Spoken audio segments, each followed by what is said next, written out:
Hello, KidLinks friends and supporters. I'm Jim Newton, founder of KidLinks. This is a very special day for us. It's a huge milestone in our Celebration Shop, HugWorks, and KidLinks nonprofit history. Today, March 13, 2022, marks exactly 39 years since the first time I sang for a hospitalized child. From this day forward, we began our year-long celebration of our 40th anniversary of singing for children with special medical and emotional needs. Let me tell you exactly how this all began. I was on a tour of Ohio, churches and college campus ministries, and I met a youth sponsor couple up there who had lost a child to cancer at Columbus Children's Hospital. It's now known as Nationwide Children's, then it was Columbus Children's. They asked me if I would go into the hospital to sing for the kids and families on a spare afternoon that I had. I really didn't want to do that because I didn't have any children's material. I was singing mainly for youth and young adults.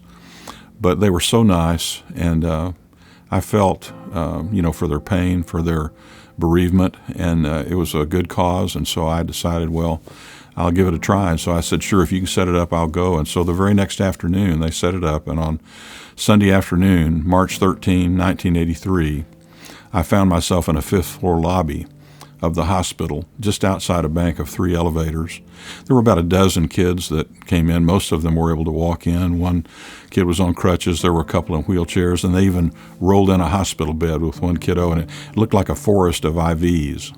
And those dozen kids were accompanied, of course, by family members and hospital staff members to assist them. And I felt really inadequate and awkward. As I mentioned, no real repertoire for them, but I got ready and began to sing. The only even more awkward thing was that they had set the kids up facing this bank of elevators, and so when an elevator would open, I'd have to move over in front of the other one and play as people poured out around me, and it was really not a good situation for a performer, but I did the best I could, and the kids seemed to enjoy it, and I played for almost a half hour or something like that.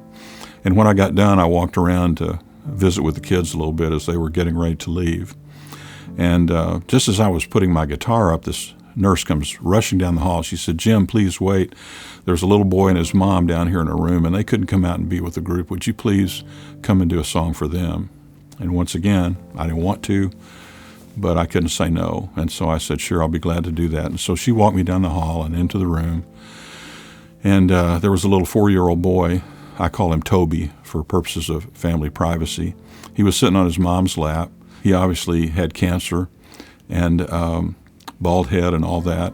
And his mom was just a wreck. I mean, you could tell she'd been there weeks, months probably, caring for him, and she was just spent. And the nurse says, "This is Jim. He plays and sings, and he's going to make you feel better." Wow, talk about tuning up my inadequacy and my anxiety.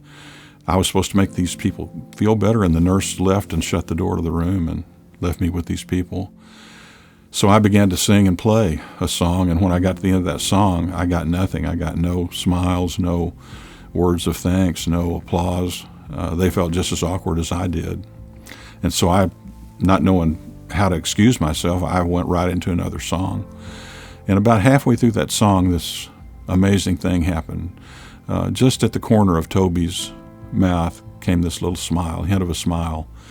And so I went right into a third song, kind of up-tempo and a lot more rhythmical, and all of a sudden he began to clap his hands completely out of rhythm and absolutely beautiful, and this broad grin broke out on his face.